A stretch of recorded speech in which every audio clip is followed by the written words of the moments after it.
Welcome to smart wrestling channel. Some இன்ட்ரெஸ்டிங்கான wrestling news தான் பார்க்க போகிறோம். அதுக்கு முன்னாடி சேனல் சப்ஸ்கிரைப் பண்ணிட்டு லைக் ஒன்று தட்டி விட்டு பாருங்கள். ஃபஸ்ட்டு ஸ்டார்ட் பண்ணுவோம். நம்மளுடைய கைரி சேன்லேருந்து இப்போது ரிலீஸ் பண்ணாங்கல்ல ஒரு 20 ரெஸ்லர்கிட்ட இப்போ வந்து ஹேஷ்டேக் ட்ரெண்ட் பண்ணி விட்ருக்காங்க. கைரி சேன், வி வாண்ட் கைரி சேன். இப்போது R-Truth ரிட்டர்ன் பண்ணாங்கல்ல, R-Truth கோடியை 2024 வி வாண்ட் கோடின்னு சொல்லி கோடி வர வச்சாங்க. அது மாதிரி தான் R-Truth WWE இருந்த R-Truth ரிலீஸ் பண்ணிட்டாங்க. மக்கள் எல்லாம் ஃபேன்ஸ் எல்லாம் சேர்ந்து மண்டே நைட் ராலையும் ஸ்மாக் டவுன்லையும் வி வாண்ட் R-Truthன்னு சொல்லி திருப்ப R-Truth WWE கொண்டு வந்தாங்க. இப்போ அந்த மாதிரி தான் கைரி சேனுக்கும் பண்ணுறாங்க. கைரி சேனுக்கும் இந்த வி வாண்ட் பார்த்தீங்கன்னா ட்ரெண்ட் பண்ணி வச்சுருக்காங்க. ஏன்னா கைரி சேன் ஒரு நல்ல ரெஸ்லருங்க.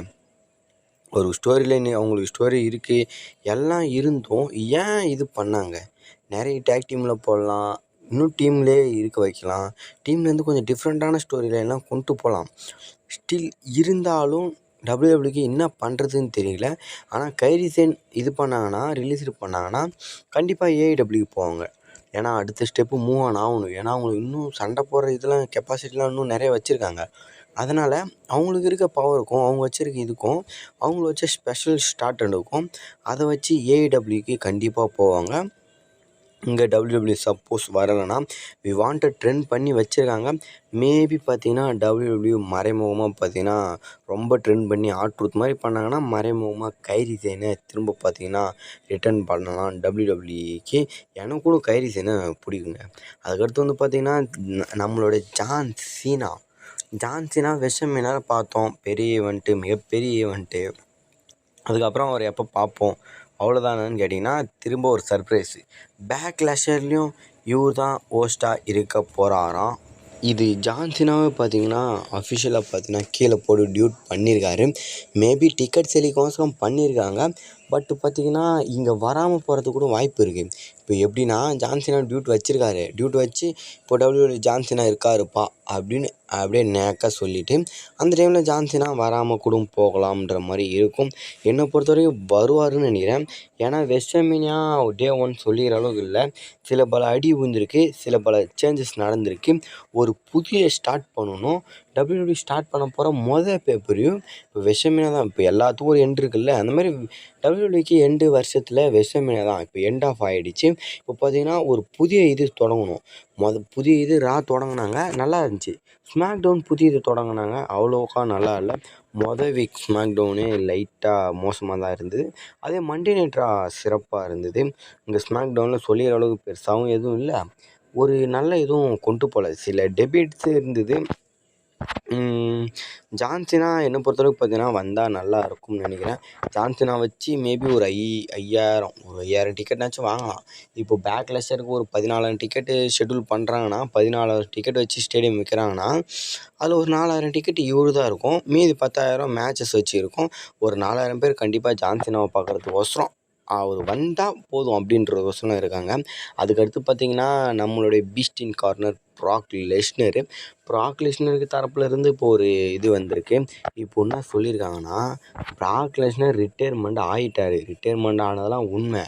டபிள்யூடபிள்யூஏ அவர் அன்ஸ்கிரிப்டட் மீறிட்டார் அது இதுன்னு சொல்லி இருந்தாலும் டபிள்யூடபிள்யூ ரிட்டையர்மெண்ட் ஆனது ஏதாவது சூப்பர் ஸ்டார் ரிட்டையர்மெண்ட் ஆனதுக்கப்புறம் அவர் பண்ண சாதனை அதெல்லாம் டபிள்யூ போட்டு காமிப்பாங்கள்ல, அது மாதிரி ப்ராக்கு போட்டு காமிக்கிறாங்க.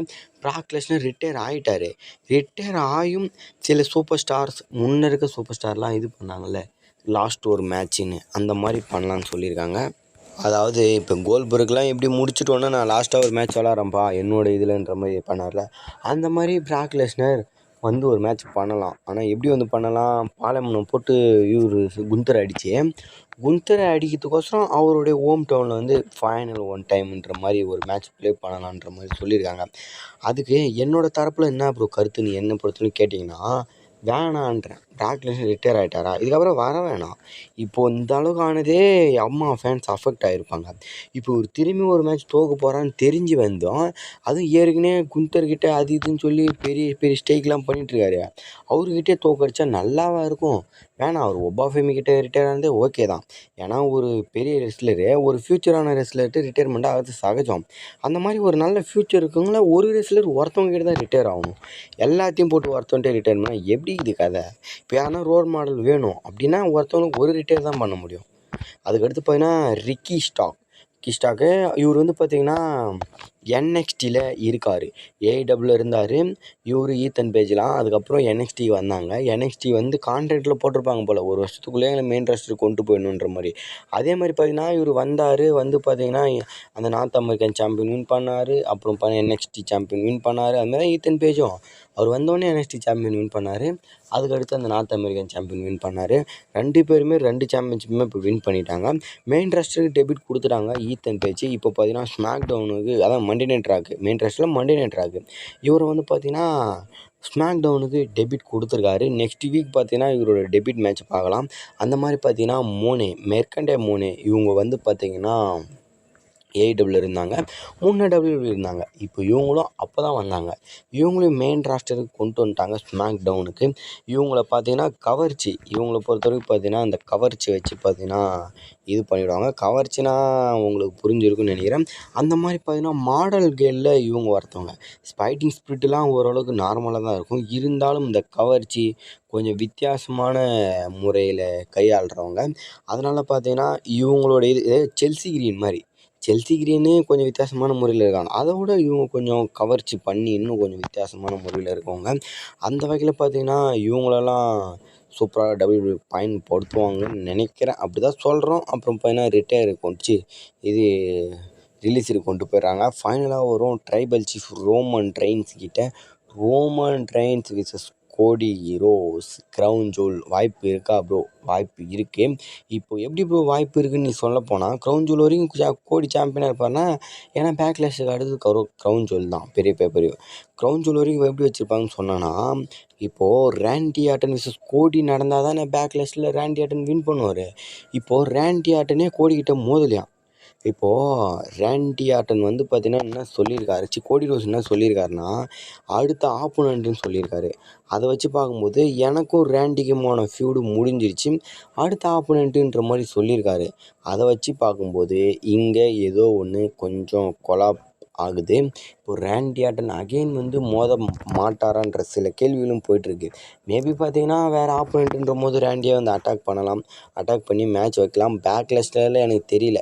இந்த ஒரு சாம்பியன்ஷிப் மேட்ச் தான் வைப்பாங்கன்னு ஆல்ரெடி சொல்லியிருந்தேன். அதேமாரி ஒரு சாம்பியன்ஷிப் ரோமன் ரெயின்ஸ் தான் டிஃபன் ஆக போகுது ஜேக்கப் ஃபாட்டுக்கு எதிராக. அது மட்டும் அஃபிஷியலாக தெரிஞ்சிருக்கு. நண்பர்களே, கோடிக்கிட்ட ரேண்டி மோதுவாரான்னு அது டாட்டில் தான் இருக்குது. ஆக மொத்தம் இந்த மேட்ச்சு நடக்கிறதுக்கு ஒரு 80% வாய்ப்பு இருக்குதுன்னு சொல்லியிருக்காங்க. எத்தனை பேர் ஆர்வமாக இருக்கீங்க? நான் இதை விட ரேண்டி விசஸ் ரோமன் ரெயின்ஸை பார்க்க தான் ஆர்வமாக இருந்தேன். பட் அதுதான் நடத்தலையே. ரேண்டி கிட்ட தான் சாம்பியன்ஷிப் நமக்கு கொடுக்கலையே. உங்களோட கருத்தை மறக்காமல் கமெண்ட் பண்ணுங்கள். நெக்ஸ்ட் ஒரு பை பை கெஸ்.